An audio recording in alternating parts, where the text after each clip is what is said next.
ମୁଁ Pratap Nanda, president senior citizen forum elders vision and action group Nayagarh. ଆଜି ଆମରି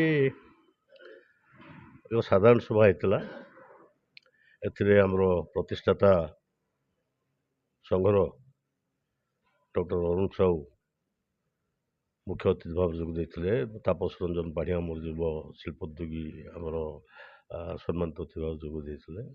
ଆଜି ଇଏ ସାଧାରଣ ସଭାର ବିଶେଷତ୍ୱ ହେଲା ଏହା ଯେ ଆମର ନୂତନ ଭାବେ ଯେଉଁ କମିଟି ଗଠନ କରାଯାଇଛି, ମନୋନୀତ କରାଯାଇଛି, ସେ କମିଟିର ଆଜି ଶପଥ ଗ୍ରହଣ ଉତ୍ସବ ଥିଲା ଜେନେରାଲ ବଡ଼ିରେ ଏବଂ ସମସ୍ତ ସଭ୍ୟମାନେ ନିର୍ବାଚିତ ମନୋନୀତ କାର୍ଯ୍ୟକର୍ତ୍ତାମାନେ ଆଜି ଶପଥ ନେଇଥିଲେ ଏବଂ ଆମର ମାନ୍ୟବର ବିଧାୟକ ତଥା ଚିଫ୍ ଆଡ଼ଭାଇଜର ମୁଖ୍ୟ ଉପଦେଷ୍ଟା ପ୍ରତିଷ୍ଠାତା ମଧ୍ୟ ଅନୁଷ୍ଠାନର ସେ ସମସ୍ତଙ୍କୁ ଶପଥ ଦିଆଯାଇଥିଲା। ସମ୍ବୋଧନ କରାଯାଇଥିଲା। ଏମାନେ ଯେତେବେଳେ ପୁରୁଣା କମିଟି ବି ଗଲା, ଆମେ ତାଙ୍କୁ ସମ୍ବୋଧିତ କରିଥିଲୁ, ଏଇଥିପାଇଁ କରିଥିଲୁ ଯେ ସେମାନେ ତାଙ୍କ କାର୍ଯ୍ୟକାଳ ଭିତରେ ବହୁତ କିଛି କାମ କରିଛନ୍ତି, ବହୁତ ସହଯୋଗ କରିଛନ୍ତି। ଏବେ ମଧ୍ୟ ଆଶା ରଖିଛି ନୂଆ କମିଟି ହେଇଛି, ଇଏ ବି ସହଯୋଗ କରିବେ ଏବଂ ଆମର ଅନୁଷ୍ଠାନର ଉତ୍ତରୋତ୍ତର ଉନ୍ନତି ଭବିଷ୍ୟତରେ ହେଇପାରିବ।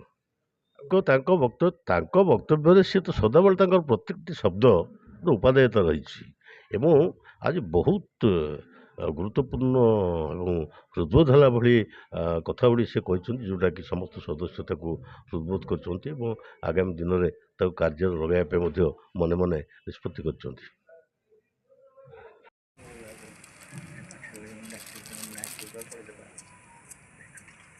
ଗୋବର୍ଦ୍ଧନ ମିଶ୍ର ମହୋଦୟ,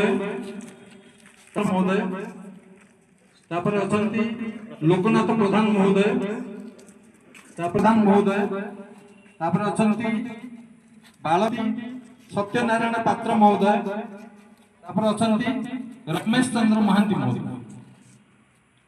ଆମର ଯୋଉ କ୍ଲଷ୍ଟର ଭାଇ ମାନେ ଅଛନ୍ତି ନେତ୍ରାନନ୍ଦ ସାହୁ ମହୋଦୟ, ୱାର୍ଡ ନମ୍ବର 4, କୁମାର ଦାସ ମହୋଦୟ, ତାପରେ ଅଛନ୍ତି ପୂର୍ଣ୍ଣଚନ୍ଦ୍ର ଶତପଥୀ ମହୋଦୟ, ତାପରେ ଅଛନ୍ତି ଲୋକନାଥ ପ୍ରଧାନ ମହୋଦୟ, ତାପରେ କରିବା ସୌମିତ୍ରୀ ମିଶ୍ର ମହୋଦୟ,